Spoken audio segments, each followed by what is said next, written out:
फैसल भाई, क्या हाल है? अल्लाह का शुक्र है मेरे भाई, आप बताइए। बस आपकी दुआएं हैं। क्या चल रहा है? क्रिकेट तो काफ़ी हो रही है वैसे आजकल, तो हमने कहा ज़रा फिर से वापस कर लें। आजकल थोड़ा सा हमारा लेट हो रहा है, गैप्स आ रहे हैं, बट फिर भी हम चाह रहे हैं कि हम ऑडियंस को इन्फॉर्म रखें। तो क्या ख्याल है? यार क्रिकेट तो बहुत कुछ हो रहा है, पर्सनल लाइफ में भी बहुत कुछ हो रहा है, इसलिए रिकॉर्डिंग करना इतना आसान नहीं है। लेकिन हाँ, जब भी वक्त मिलेगा ज़रूर कोशिश करते हैं। पर क्रिकेट तो तबाही हो रही है, तो नो डाउट।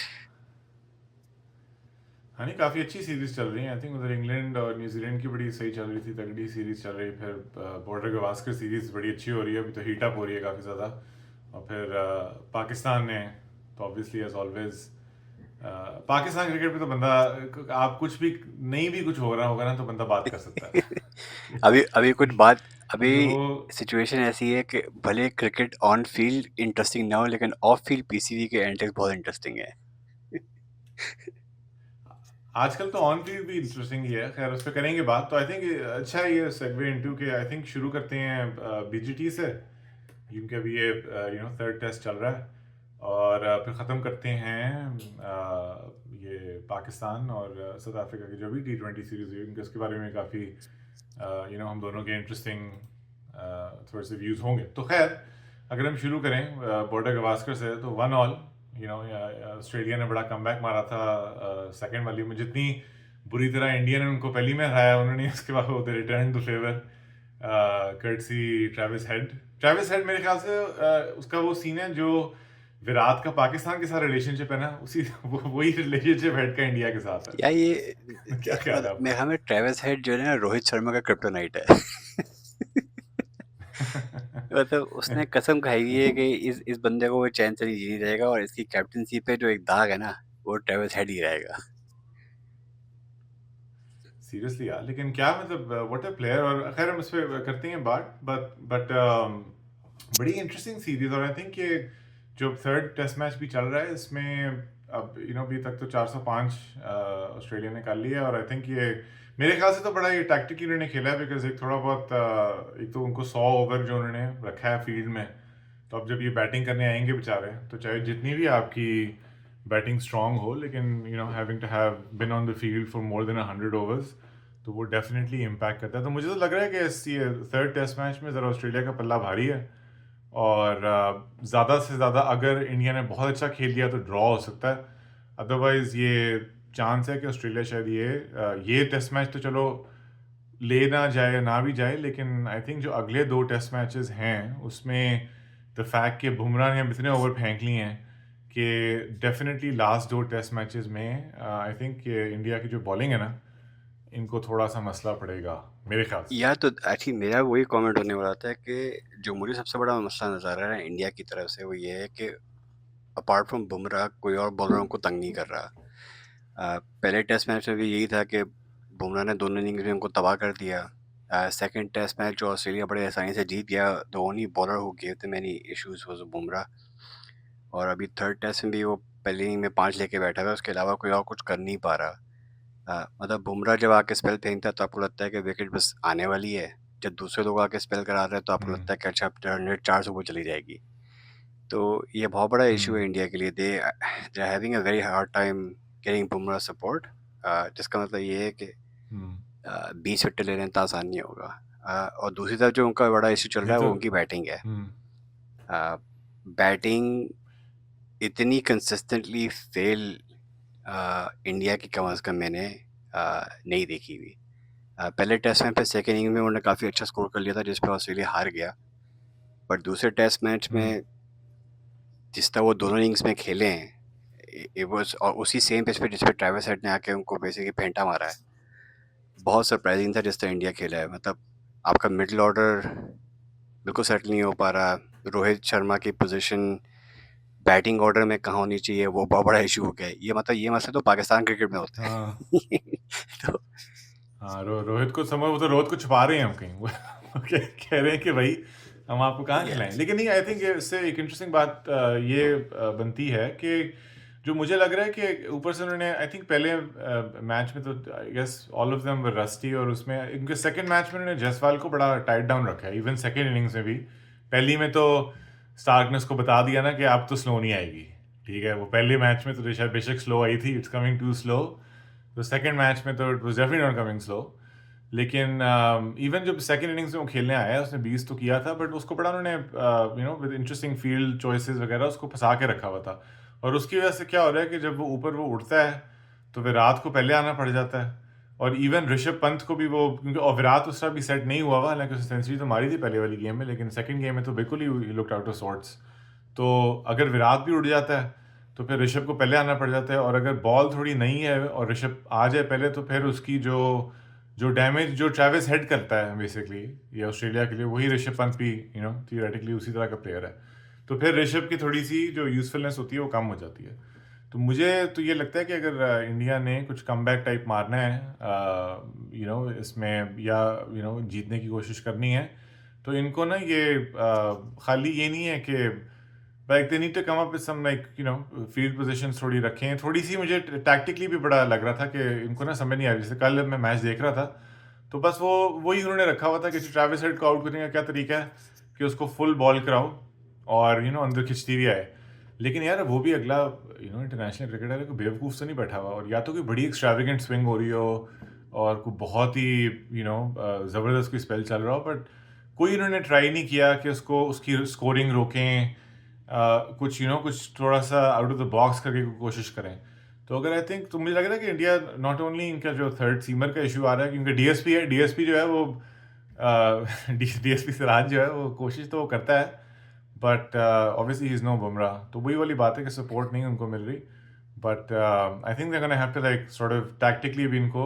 और ये जो बॉलिंग फर्स्ट की डिसीजन थी, ये भी मैं इससे एग्री नहीं करता यार। ये ब्रिस्बेन में कभी भी आप ऐसे नहीं करते, चाहे जो भी लेस को फुल ग्रीन टॉप होता, जो या कि वो तो बिल्कुल भी बहुत नहीं बड़ा था। ब्लंडर है। आई थिंक गैबा पे तो हिस्टोरिकली आपको पता है, अगर आप टॉस जीतो तो आप बैटिंग ही करोगे। So the fact that they put Australia in, जो ऑस्ट्रेलिया भी करता अगर वो टॉस जीत जाता, वाज वेरी सरप्राइजिंग। लेकिन अगर तुम जो बैटिंग ऑर्डर पे अगर वापस आ जाएं थोड़ी देर के लिए, तो मुझे तो अभी तक ये समझ में नहीं आ रही कि आपने फैसला किया अच्छा ठीक है रोहित ओपनिंग करेगा, क्योंकि आप केएल राहुल को कहीं ना कहीं फिट करना चाह रहे हो। तो आपने ये फैसला किया अच्छा ठीक है राहुल और जायसवाल से ओपनिंग कराएंगे, तो आप रोहित को मिडिल ऑर्डर में खिलाएंगे। बट रोहित को अगर आप 5-6 पे लेके आ रहे हो, तो मुझे तो उस बात की तुक ही समझ में नहीं आती कि जहाँ पे एक बंदा जैसे मेजोरिटी अपना करियर ओपनिंग स्लॉट में खेल लिया हुआ है, वो मूविंग बॉल खेलता रहता है। अगर वो रोहित के, अगर वो विराट के बाद आ रहा है, तो दैट मेक सेंस। अगर उसको आप 6 पे भेज रहे हो कि वो पंत के बाद आ रहा है, that to me does not really make a lot of sense. Because Rohit Sharma, जो तुमने अभी बात की थी ना कि ट्रेविस हेड टाइप इनिंग्स, वो रोहित खेल सकता है। He is equally if not more destructive. तो एक तो मुझे वो बात समझ में नहीं आ रही कि ये लोग बैटिंग ऑर्डर में कर क्या रहे हैं। मतलब why is it so important for Rahul to play, जब राहुल से और बेहतर प्लेयर्स इनके पास इस वक्त स्क्वाड में हैं जो बेहतर फॉर्म में है। तो एक तो मुझे वो बात समझ आई। दूसरी ये है कि आप काफ़ी नए लड़के आ रहे हैं, मतलब रेडी को ये खिला रहे हैं जो डिसेंट ऑलराउंडर है, लेकिन स्पिन जो आपकी प्राइमरी स्ट्रेंथ है, और मुझे समझ में आ रही है कि आप ऑस्ट्रेलिया में क्रिकेट खेल रहे हो, वो लोग भी नेथन लायल को ज़्यादा यूज़ नहीं कर रहे, बिकॉज ऑस्ट्रेलिया की जो हिस्टोरिकली जो स्ट्रेंथ रही है वो पेस बॉलिंग रही है। पर इंडिया की जो हिस्टोरिक स्ट्रेंथ रही है वो स्पिन रही है। और ऐसा नहीं है कि आपको पिच से परचेस नहीं मिल सकती, आपको बाउंस नहीं मिल रहा। तो आपके पास अगर जडेजा या अश्विन टाइप बंदे बैठे हुए हैं, और आप ये कह रहे हो कि नहीं यार हमें सिराज और Bumrah will be our front liners, उसके बाद फिर हमने जो है 2-3 नए लड़के ट्राई करने ऑस्ट्रेलिया में जो पेसर्स हैं, even though they getting good pace and bounce, why would you not go back to your strength? तो नहीं, जडेजा ये है ना, लेकिन वो कुछ नहीं कर मतलब, सका, मारी या पड़ी है उसे हाँ कल। कल मार पड़ी, लेकिन कल गैबा की तो बात छोड़ देना, वो तो पहले बैटिंग उनको देने की बहुत बड़ी बेवकूफ़ी थी। लेकिन मैं जेन्युइनली ये बात कर रहा हूँ कि आप बेसिकली ऑस्ट्रेलिया के घर जाके ऑस्ट्रेलिया के ही टैक्सेस यूज़ करके ऑस्ट्रेलिया को हराने की कोशिश कर रहे हो। ये मुझे बात। तो आई थिंक जो कहीं ना मुझे लग रहा है कि बात और जो इशू है वो ऊपर से है। Tactically they are not very sound, they don't know what to do. Batting order उसकी वजह से ऊपर नीचे हो रहा है। बॉलिंग आपका जो कॉम्बिनेशन है वो सही बैठ नहीं पा रहा। और फिर जब वो सब कुछ अगर सही नहीं चल रहा, तो फिर आपको फिर साथ साथ दिख जाता है वो फील्ड पे ना क्लैरिटी होने की वजह से, जो आप बात करें टैक्टिक्स की, ऑन फील्ड टैक्टिक्स के, कोई बॉलिंग प्लान सही नज़र नहीं आ रहे, फील्ड पोजीशंस कोई इंटरेस्टिंग नहीं हो रही। ऑस्ट्रेलिया के सीमर्स पता चल रहा है होमवर्क किया हुआ वो बंदों को फंसा रहे हैं मतलब। लेकिन यहाँ पे हम्म। ट्रैविस हेड जिसका सबको पता है कि बेसिकली प्रिडोमिनेटली ऑफसाइड प्लेयर है और वो इनसाइड आउट जाके शॉटें खेलेगा या ऑफसाइड के बॉल है उसको उसको चेस करेगा ही करेगा। बजाय इसके कि आप उसको फीड करो जो वो कर रहे हैं फुल बॉल आउटसाइड ऑफ के वो खेले तो उसको दूसरी साइड पे खिलाने की कोशिश करो। Let him play where is not comfortable with. हाँ, कुछ लेकिन वो नया नहीं ट्राई हो रहा। करो ना, तो बेसिकली। मेरे हम्म। मेरे हिसाब से ऊपर से ही जो है चूंकि टैक्टिकली ये लोग क्लियर नहीं है कि सीरीज जीतनी किस तरह है और किस पिच पे इनको कैसे हराना है। वो ट्रांसलेट हो रहा है on field lack of anything out of the box. या नहीं, आई एग्री। क्योंकि जो पहला ये जीते हैं वो आई थिंक वो शेयर कि वो बुमराह या की ब्रिलियंस थी और जायसवाल ने बड़ा अच्छा खेला, और ये भी I think they were getting used to Jaiswal. लेकिन जब एक दफ़ा उन्होंने इसका खेल लिया है तो उसके बाद उनको थोड़ी समझ आ गई थी कि भाई इसको ठीक है, मतलब is a very good player. But अभी ये तो नहीं होता ना कि हर हर किसी का तोड़ तो हाँ होता है। सेकंड टेस्ट मैच में आप देख तो लो ना खैर। फॉरनर ने अपने आपको एडजस्ट कर लिया कि अच्छा इसको इसको रोकना कैसे है। और हम्म। ठीक है उससे दूसरी इनिंग में आके हम्म। उसको चौके मारे हैं but you could see that there was a plan कि इसको आउट कैसे करना है। हाँ, और वो हो हम्म। गया था आउट उसके बाद फिर। तो स्पेशली अंडर या लाइट्स, जब वो अंडर लाइट्स पे स्टार्क कमिंस और बोलेंड जो वो या खट्टे मिल जाए और तो यार ये बनाए तो ये हैं। सोचो ना कि अब तो अभी पोलैंड खेल रहा था तो अब ऑस्ट्रेलिया की बॉलिंग की बेंच देखो कि हेजलवुड नहीं खेल रहा था वो पोलैंड को लेकर आए हैं उसने एक मैच में इतना इम्पैक्ट कर लिया है।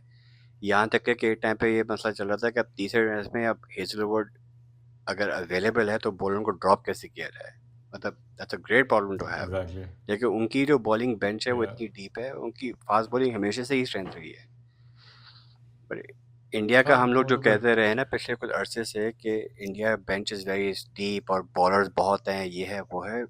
आई वुड से कि हाँ कुछ हद तक but a lot of it was being protected by Bumrah because Bumrah was so outstanding कि जो थोड़ी हम्म। बहुत इश्यूज थे भी ना उनकी टीम में वो मास्क हो रहे थे। अब आहिस्ता आहिस्ता अब आप सबसे मुश्किल टेस्ट सीरीज खेलने के हो तो अब नज़र आ रहा है कि यार कि कहाँ पे गैप्स हैं। गैप्स हैं। या खैर, ये देखते हैं किस तरह पैन आउट करती है। आई थिंक इसके बाद भी जब वापस आके इसका एक रिव्यू देंगे। खैर, बिफोर वी सॉर्ट ऑफ हम इसको करें तो मैं चाहता कि पाकिस्तान साउथ अफ्रीका वाली बात भी कर लें एक दफ़ा। तो लास्ट वो थर्ड गेम तो वो नहीं हो सकी क्योंकि आई थिंक वो वॉश्ड आउट वल्ला हो नहीं गई। गया यार छोड़ो बट क्या सेकंड कराना है। में उन्होंने क्या क्या ही खेल रहे हैं। वो कहते नहीं, कुदरत का निज़ाम हाँ जो है वो इस बेस तरीके से आया है कि उसने कहा कि बेइज्जती फैंसी बच गई भाई बैठो, 3-0 से 2-0 हार गए। हाँ तुसी ना खेड़ो। फायदा क्या। तो फ़ायदा क्या एग्जैक्टली नहीं, लेकिन उसमें ये था कि मैं कुछ जो मेरे उस पर थॉट्स थे कि नो लुक ने बड़ी ज़बरदस्त इनिंग्स हम्म, खेली। बट मुझे फिर भी लगता है कि ये जो 207 का था ना टारगेट, ये पाकिस्तान वो स्टिल 20-30, हालांकि बॉलिंग जो थी वो तो नहीं डिफेंड कर सकी जो हम चाह रहे थे। But I think eight somewhere along the lines Pakistan was 20-30 short, 20-30 run short, courtesy Rizwan. शुरू में आके जो जो को 20 बॉलें खा गया वो, और वो एंड में चला गया। वही किसी और तेज वाले बेचारे को मिल जाती तो शायद ये क्योंकि जो उन्होंने जिस तरह चेस डाउन किया है, यही अगर ये 230 वाली हाँ पिच हाँ थी इजीली। जिसपे हम करते हैं ना 207, वो होती है फिर एटलीस्ट 20-30 रन नहीं ऊपर होते ये हैं। तो क्या क्या ख्याल है आपको पाकिस्तान यार T20 परफॉर्मेंस मतलब पाकिस्तान रिसेंट? क्रिकेट में तो वही मशहूर बात हो जाती है ना कि वहाँ पे रोहित शर्मा टीम के लिए अपने आप कुर्बानी दे रहा है वो कह रहा है मैं मिडिल ऑर्डर में खेल लूंगा। यहाँ पे रिजू भाई जो है वो कह रहे हैं कि भाई मैं तो कैप्टन बन गया मैं तो ओपन ही करूंगा। वो कह अरे मैं भाई छोड़ना ही भाई नहीं है, ओपनिंग स्पॉट मेरा कहते है। मैं हूँ। किंग नीचे चला जाए लेकिन मैं तो ऊपर ही रहूंगा। तो किंग को उन्होंने डिथ्रोन कर दिया, खुद ऊपर हाँ बैठ गए हैं वो तो नंबर 1 ये स्पॉट पे। I don't think Rizwan should open. I think अगर इनको कॉम्बिनेशन बनाना ही है तो फिर बाबर और सैम को ओपन करा लो because they are a better complement to each other than Rizwan and Sam. Hmm. Rizwan मुझे नहीं लगता इस और मैं पहले से ही हमेशा से ये कहता रहा हूँ he is not a good power play batter. वो भले वो बाद में हम्म। एक्सेलरेट करके अपनी स्ट्राइक रेट बढ़ा ले but he is someone who requires gaps for single double. तो अगर फील्ड खुली हुई है और वहाँ पे उसको हम्म। मौका मिल रहा है जहाँ पे अपनी वो बेसिकली इनिंग्स कंस्ट्रक्ट कर सकता है तो वहाँ पे उसकी ज़्यादा बेहतर रोल है। Babar on the other hand can still do. मैं ये नहीं कहूँगा वो परफेक्ट पावर प्ले बैट्समैन लेकिन वो रिजवान से बेहतर है मेरी मेरी नज़र में। उससे बेहतर है। आई एग्री, तो आई एक तो एग्री। वो टैक्टिकल एरर है, दूसरा ये है कि इवन दो दूसरा मैच 207 बनाया इन्होंने, विच पाकिस्तान के स्टैंडर्ड के हिसाब से was not a bad score. Bowling was pathetic, hmm. और यस साउथ अफ्रीका ने बहुत अच्छा चेस किया, लेकिन बॉलिंग वाज कम्प्लीटली क्लूलेस। इनको बिल्कुल समझ में नहीं आ रही थी कि बाउंड्रीज कैसे रोकनी है। वो बंदा आके छक्के पे छक्के मार रहा है, क्योंकि एज विद एनी ग्राउंड हमेशा एक साइड शॉर्टर साइड होगी, और इनको समझ ही हाँ नहीं तो आई थी होता ही कि है। शॉर्टर साइड को डिफेंड कैसे किया जाए। और ये बहुत सारे लोग हमसे पहले भी पूछ चुके हैं कि रिजवान की कैप्टनसी के बारे में आपका क्या ख्याल है। I still think that it's too hmm. Early, लेकिन आपको नज़र आ जाता है कि टैक्टिकली उसमें और बाबर में कुछ ज़्यादा फ़र्क नहीं है अभी तक। नहीं है। ये हम आपस में हम्म। पहले भी बात कर चुके हैं कि वो बाबर के साथ पहले वाइस कैप्टन था, थिंक टैंक में वो पहले भी वो था, अब वो कैप्टन बन गया, तो हम्म। ऐसा कोई ऐसी चीज़ नज़र नहीं आई। ऑस्ट्रेलिया में जाके इसके बॉलर्स ऐसे फॉर्म में थे कि आपने हर मैच में उनको 30 ओवर में बॉल आउट कर लिया, तो वो बात साइड पे हो गई। लेकिन उसके बाद फिर आप तुम देखो ना, जिम्बाब्वे हम्म। में आप एक वनडे हार के आ गए, अब साउथ अफ्रीका के खिलाफ आप ऑलरेडी हम्म। T20 सीरीज हार चुके हो, अब कल से वनडे सीरीज शुरू हो रही है, वहाँ पे देख लेंगे ये क्या करता है। But so far is not been very impressive. Australia series was a big, I think, anomaly because Haris Rauf killed it. बड़ी फॉर्म Hmm. में था वो। नहीं, कुछ इसने बीच में की थी, जिस तरह पहले T20 मैच में इसने पेसर्स क्योंकि अच्छा कर रहे थे तो 140 फॉर 8 पे आप ले गए। वो आखिरी ओवर आपने क्योंकि आपने पेसर्स को, आपको लगा था कि आप गेम वहाँ पे इनको बॉल आउट कर लोगे 140 तक ही, वो आप कर नहीं सके। एंड में आपको बेचारा उसको देना Sufyan पड़ को. गया ओवर स्पिनर को। हाँ, उसको पड़ गई, 3 छक्के पड़ गए उसको। वो आप Yeah. 180 पे ले गए। वो फिर 180 हुआ तो ये आया, इसने फिर वही 50 बॉलों पे बिल्कुल ही स्लो स्टार्ट लिया, तो जो कि मैं ब्लेम तो उसको हाँ, करता नहीं हूँ, नहीं, इसी वो ने मैच तो हरवाया आप था पहला 15 वाला रिजवान की मैच। वजह से आ रहे हो, बिकॉज रन बॉल इनिंग्स ठीक है, आप 70 मार दिए, लेकिन 70 मार के 110 की स्ट्राइक रेट पे क्या फायदा हुआ। और वो रमीज भाई हमारे बैठ के बोल रहे हैं कि क्या भाई फायदा? इसने तो बहुत तेजी से he made 50 in no time. मैंने कहा भाई 10 ओवर खेल गया, अब 50 हाँ। की बनाए तो और क्या करेगा। नो। वहां पे वो बंदा आके 10 ओवर में 100 नो मार के टाइम। चला गया। तो वो तो हाँ यार, वो कितना। अब वही, लेकिन इवन जो वो वाली बात जो थी, अब हम इस पे आगे जाके फिर एक और एपिसोड भी करना चाहेंगे, लेकिन वही बात होगी ना, आपने फास्ट बॉलर को चलाया कि यार मैच खत्म करो, विकेट नहीं मिली, फिर आपको आखिरी ओवर वही हुआ। ये एग्जैक्ट सेम चीज़ बाबर के साथ 2 दफ़ा हो चुकी है, जब उसने मैच विनर को फिर दिया दिया था फाइनल ओवर, और लोगों ने उसको कहा हम्म। यार तू नवाज को आखिरी ओवर क्यों दे रहे हो। It was the same thing. भाई वो हाँ, ऑप्शन ही तो नहीं थी। अब वही बात हो जाती है ना Basically। कि ये ऐसी चीज़ नहीं है कि ये पहले गलती नहीं हो चुकी, उससे भी आप, अगर आप 8 आउट हैं, या तो ये है कि आप किल के लिए जाओ, जिसके लिए रिजवान को आप सब तारीफ करेंगे कि यार at least he was aggressive, but Babar tried to do the same thing. Hmm. तो I don't know how this was any different, but hmm. खैर आई थिंक बैटिंग, सिवाय सैम की जो इनिंग्स थी, और Babar played a good hand in the hmm. Second match. ये दोनों innings में वो इंटेंट के ऊपर ही आउट हुआ है। सेकंड मैच में तो बल्कि मैं ये कहूँगा कि उसको वो शॉट खेलने की ज़रूरत भी नहीं थी, वो अच्छा खासा खेल रहा था, बिला वजह अपने हम्म। हवा में बॉल उठा दी। उसकी वजह से जो मोमेंटम था इनिंग्स का वो टूट गया, अगर वो खड़ा रह जाता, and at that time he hadn't gone for that shot, you may have been looking at north of 230। हाँ, तो थोड़ा ज़्यादा होता उसका। आई थिंक ओवरऑल, मतलब to sum up, Pakistan think T20 series as expected, South Africa में हमारा record कभी भी अच्छा नहीं रहा। Rizwan captaincy I think still leaves a lot to be desired. अब देखते हैं कि आप वनडे में ये क्या करता है। बॉलिंग लग रहा था कि हारिस रऊफ ने ऑस्ट्रेलिया में चूंकि BBL खेली हुई है, वो वनडे में वहाँ छा गया। जब ये जिम्बाब्वे गए, साउथ अफ्रीका साउथ को से अफ्रीका कोई को आइडिया नहीं कोई था क्या आइडिया नहीं था करानी इसको, है। और किसी को कोई आइडिया नहीं था। तो आपकी जो कोचिंग जो हाँ। पूरी वो है कि भाई अब आके बॉल खेल रहे हैं, और आपने आके इंग्लैंड को आके आपने कम बैक करके हरा दिया, अब साउथ अफ्रीका में जाके अब ऐसा लग रहा है कि कोई टैक्टिकली किसी को कुछ पता ही नहीं करना क्या है। तो as always PCB is still in disarray, और वो जो ड्रामा है, वो जो केओस है, वो कंटिन्यू कर रही है, और उसके अंदर कुछ बिलियंस भी आ जाएगी सैम अयूब टाइप, और but hmm. Regular regular programming continues. नहीं, वो आके बॉल जो है वो मुल्तान से बाहर नहीं हाँ फेल हो रही है भाई, अब तो आप ये सोचो ना, ना। आपने उस वो। जेसिंग गिलेस्पी अब छोड़ के जा रहा है इस चक्कर में। अब वो ये हाँ, वो कह भी रहे चला हैं, गया, उस पे करेंगे अब एपिसोड आई आप कह थिंक। रहे हैं कि आकिब जावेद सबको नहीं नहीं। बेसिकली तीनों फॉर्मेट का वो हो जाएगा, तो अभी तक तो मुझे नज़र आ रहा है कि हाँ, ठीक है यार, आपने पिच पे वारे-वारे मार के उनको हरा तो दिया, लेकिन उसके बाद बाहर जाके अब साउथ अफ्रीका जैसी जगह पे जाके अगर आप सब कुछ व्हाइट वॉश होके आ जाते हो, तो फिर that leaves a lot to be question, right? कि क्या हुआ आगे बॉल का? सो या लेट्स सी। नहीं, अच्छा आपने आई थिंक सम अप किया। तो खैर इधर ही इसको ख़त्म करते हैं। ये कि फिर हम थोड़ी सी बीटीटी सीरीज़ भी 2-3 अभी मैच होते हैं, तो आई गेस 4-5 जन तक फिर से एक रिव्यू करते हैं। तब तक 1-2 मैचेस पाकिस्तान के भी हो गए हाँ, हो होंगे, सकता है कि तो इंग्लैंड और यू नो न्यूजीलैंड की तब सीरीज तक भी खत्म होने को आ रही होगी, which is actually a very good series. काफी इंटरेस्टिंग हम्म मजेदार मैचेस हैं वहाँ पे।